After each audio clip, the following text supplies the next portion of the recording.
Welcome to our YouTube vlog where we take you on a captivating journey through time and explore the fascinating history of one of the India's oldest and holiest city, Ujjain. Madhya Pradesh राज्य में पवित्र शिप्रा नदी के तट पर स्थित उज्जैन अपनी समृद्धि और सांस्कृतिक विरासत और गहरे इतिहास में महत्व के लिए प्रसिद्ध है। प्राचीन हिंदू ग्रंथों के अनुसार उज्जैन को मूल रूप से अवंतिका नाम से जाना जाता था। ऐसा माना जाता है कि भगवान शिव ने स्वयं इस शहर को आशीर्वाद दिया और इसे अपना निवास स्थान बनाया, जिससे इसका आध्यात्मिक महत्व और भी बढ़ गया। कहा जाता है कि भारतीय इतिहास के एक प्रमुख व्यक्ति सम्राट अशोक ने इस शहर का दौर किया था और इसके विकास में योगदान भी दिया था। महान खगोल शास्त्री और गणितज्ञ आर्यभट्ट का जन्म उज्जैन में हुआ था और उन्होंने खगोल विज्ञान के क्षेत्र में महत्वपूर्ण योगदान भी दिया था। शहर की प्रसिद्धि वैज्ञानिक उपलब्धियों से आगे बढ़ी। प्रसिद्ध संस्कृत कवि कालिदास, जिन्हें भारतीय इतिहास के महान साहित्यकारों में से एक माना जाता है, वो भी उज्जैन में प्रेरणा ली थी और उन्होंने अपनी कई प्रसिद्ध रचनाएं यहाँ लिखी थी। उज्जैन में सबसे प्रमुख महाकालेश्वर मंदिर, जो भगवान शिव को समर्पित है, यह 12 ज्योतिर्लिंगों में से एक है और भक्तों के लिए एक बहुत ही धार्मिक महत्व रखता हुआ मंदिर है। उज्जैन में 14 साल के वनवास के दौरान भगवान श्री राम और सीता ने शिप्रा तट के किनारे पूर्वजों को श्राद्ध और तर्पण किया था, जिसके बाद शिप्रा नदी का ये घाट रामघाट के रूप में नाम से जाना जाता है। आज भी बड़ी संख्या में श्रद्धालु अपने पूर्वजों के मोक्ष की प्राप्ति के लिए यहाँ पर तर्पण और पूजा करने के लिए आते हैं। पंडित अवधेश भट्ट के मुताबिक शिप्रा नदी को भगवान महाकाल की गंगा के रूप में जाना जाता है। ऐसी मान्यता है कि भगवान शिव की तर्जनी उंगली से प्रकट हुई है। उत्तर की दिशा देवताओं की दिशा से मानी जाती है, इसीलिए उत्तर वाहिनी शिप्रा नदी के किनारे तर्पण और श्राद्ध करने के लिए देश भर से श्रद्धालु उज्जैन आते हैं। शिप्रा नदी को मोक्षदायिनी भी कहा जाता है। शिप्रा नदी के दर्शन मात्र से ही वैकुंठ का वास होता है, ऐसा माना जाता है। यहाँ पर बहुत सारे लोग मछलियों को दाना डालते हैं। यहाँ पर बोटिंग करने का मज़ा ही कुछ अलग ही है। यहाँ घाट के किनारे गुरु नानक साहिब जी का गुरुद्वारा भी देखने का मिलता है। गुरुद्वारा राम घाट के दूसरे तरफ है। घाट के दूसरे तरफ जाने के लिए एक पुल बना गया हुआ है, उससे आप आसानी से वहां से जा सकते हो। दूसरी तरफ घाट में भी घूम सकते हो। राम घाट के किनारे पिशाच मुक्तेश्वर महादेव मंदिर भी स्थित है। ये मंदिर 84 महादेव मंदिरों में से एक है। इस महादेव मंदिर के बारे में कहा जाता है कि राम घाट का सबसे प्राचीन मंदिरों में से ये एक मंदिर है। यहाँ भगवान श्री राम जी ने माता सीता जी के साथ शिप्रा नदी में स्नान करके महादेव जी की पूजन किया था। ये शिवलिंग के दर्शन एवं जल चढ़ाने से जो भी प्राणी रहता है वह प्रेत योनि वह अधोगति से मुक्त होकर मोक्ष की प्राप्ति करता है। शिप्रा नदी का आरती स्थल बहुत प्राचीन है। यहाँ पर रोज शाम के समय शिप्रा नदी की आरती की जाती है। शिप्रा नदी की एक पवित्र नदी है।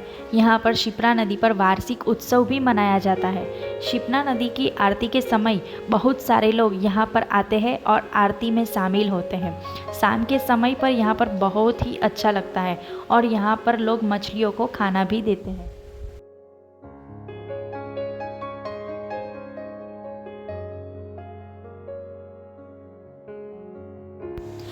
ममलेश्वर मंदिर मध्य प्रदेश में स्थित है और इसकी संस्कृति, इतिहास और विरासत में समृद्ध माना जाता है।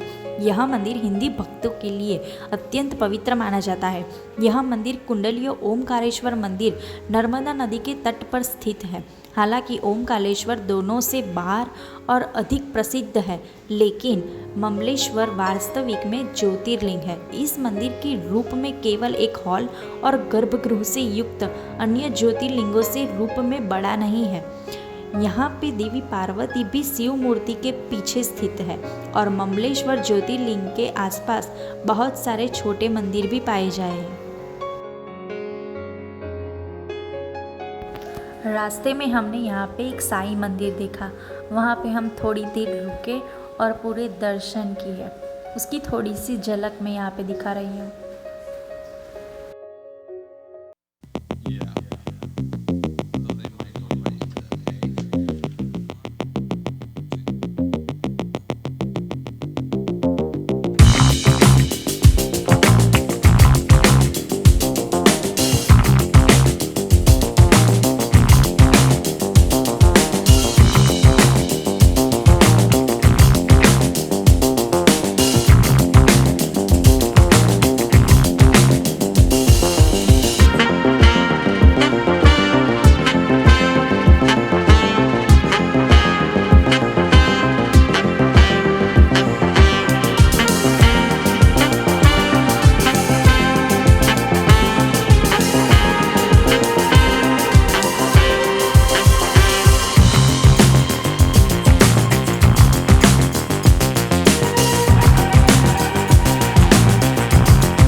यहाँ से आगे होके हमने रास्ते में एक बहुत ही सुंदर हनुमान जी की बड़ी प्रतिमा देखी। और ये मंदिर में हनुमान जी के अलग अलग तरह के रूप देखने को मिला। उनका बाल स्वरूप, उनका सूर्यदेव को पानी चढ़ाते हुए का स्वरूप और बहुत सारे स्टैचूज हमने देखे।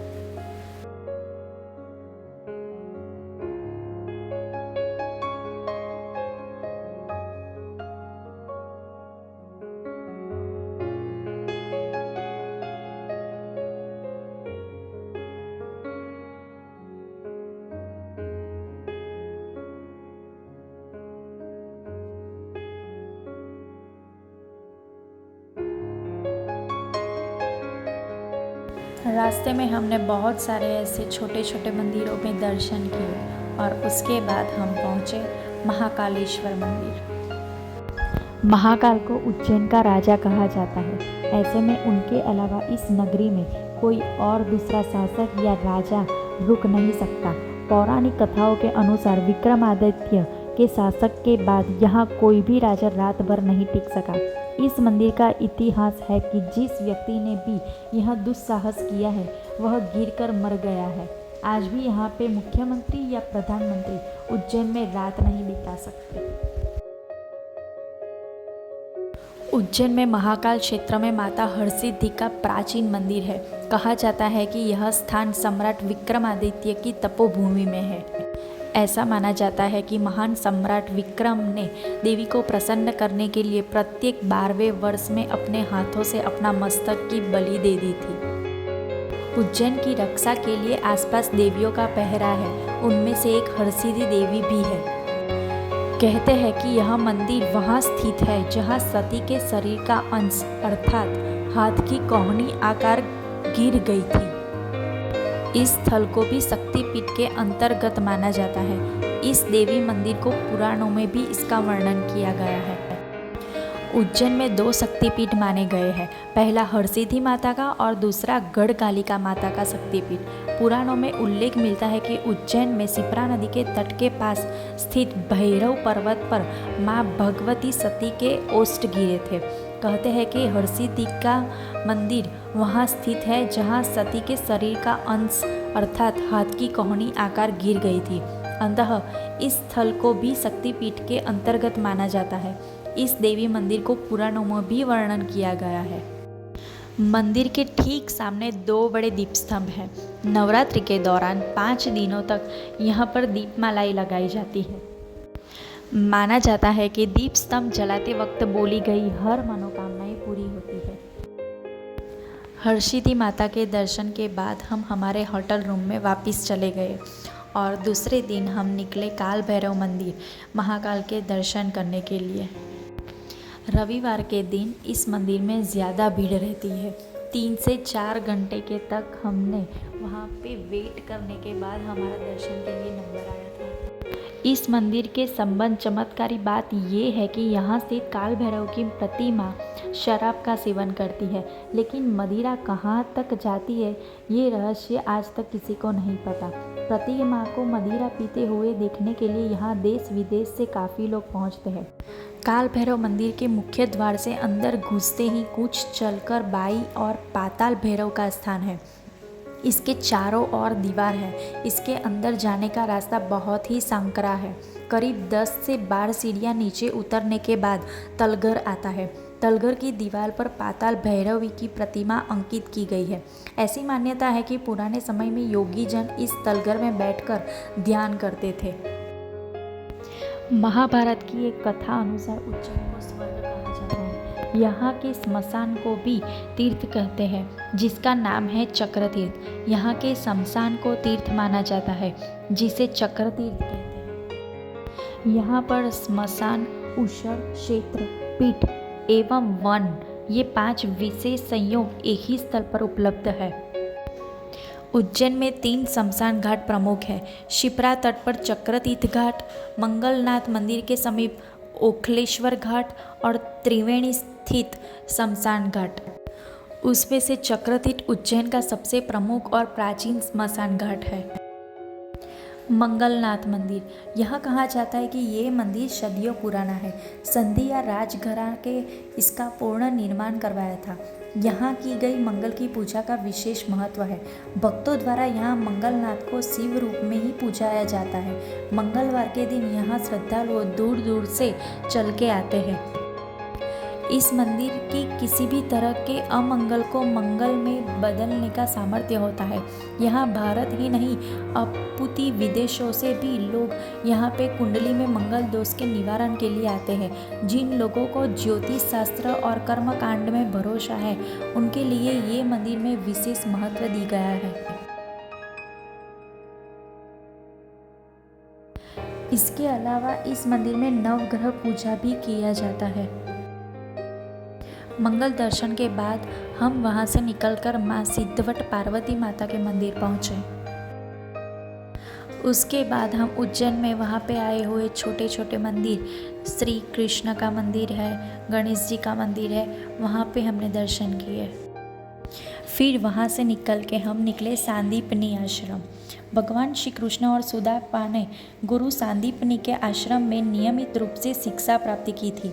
महर्षि सांदीपनी का आश्रम मंगलनाथ रोड पर स्थित है।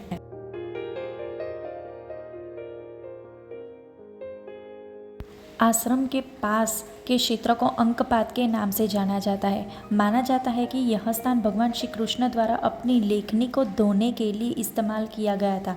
माना जाता है कि एक पत्थर पर पाए गए अंक 1 से 100 तक गुरु सांदीपनी द्वारा उकेरे गए थे। पुराणों में उल्लेखित गोमती कुंड पुराने दिनों में आश्रम में पानी की आपूर्ति का स्रोत था। नंदी की एक छवि तालाब के पास शुंग काल के समय से है। फिर हमने दर्शन किए अखिल भारतीय श्री पंच रामानंदीय मंदिर में।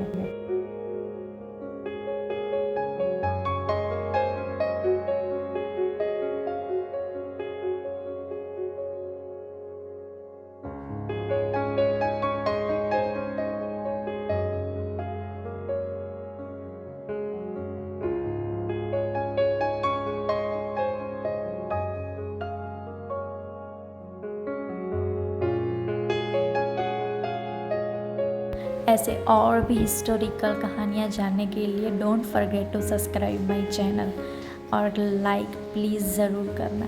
Thank you.